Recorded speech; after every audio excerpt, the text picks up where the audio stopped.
ভাবুন, আপনি পৃথিবীর অন্যতম বুদ্ধিমান ব্যক্তি, আপনার মাথা চিন্তায় পরিপূর্ণ, তথ্যে ঠাসা।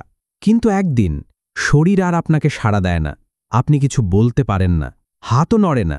তবুও আপনি থেমে যাননি, আপনি কথা বলেন। কিন্তু কিভাবে? এই প্রশ্নের উত্তরই আজ আমরা খুঁজে বের করব। স্টিফেন হকিংয়ের কম্পিউটার কিভাবে কাজ করত। স্টিফেন হকিং বিংশ শতাব্দীর অন্যতম বিখ্যাত পদার্থবিজ্ঞানী। তিনি মোটর নিউরন ডিজিজে আক্রান্ত হয়ে ধীরে ধীরে সব ধরনের শরীরে নড়াচড়া হারান। তবে তার চিন্তা ও বুদ্ধিমত্তা থেকে বিশ্বকে আলাদা করা যায়নি।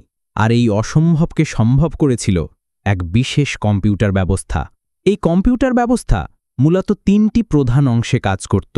এক, ইনপুট ডিভাইস।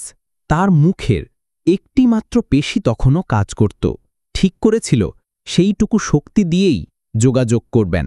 হ্যাঁ, একটি মাত্র পেশি। তার গাল হালকা নড়লেই একটা সেন্সার সেটা ধরতে পারত। এই সেন্সারটি ছিল তার চশমায় লাগানো একটি ইনফ্রারেড সুইচ, যেটা হালকা আলোর বিচ্যুতি শনাক্ত করত। 2, শব্দ নির্বাচনী সফটওয়্যার। কম্পিউটারে ইনস্টল ছিল একটি সফটওয়্যার যার নাম ছিল ইকুয়ালাইজার। এই সফটওয়্যারটি একটি করে শব্দ স্ক্রিনে দেখাত।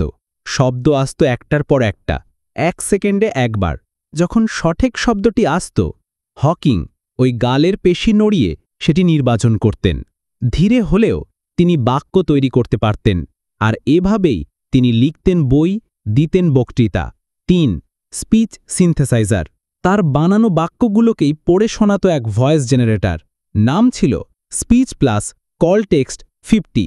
হ্যাঁ, 50 অর্থাৎ 50। এই ভয়েস ছিল খুবই কৃত্রিম, একটা রোবটের মতো শোনাত। তবে তাতেই তিনি খুশি ছিলেন। Technology has transformed the outlook for the disabled. People like me can now move around independently. তিনি একবার বলেছিলেন, এই কণ্ঠটা আমার পরিচয়ের একটি অংশ হয়ে গেছে। শরীর অচল ছিল, কিন্তু মস্তিষ্ক ছিল সম্পূর্ণ সক্রিয়।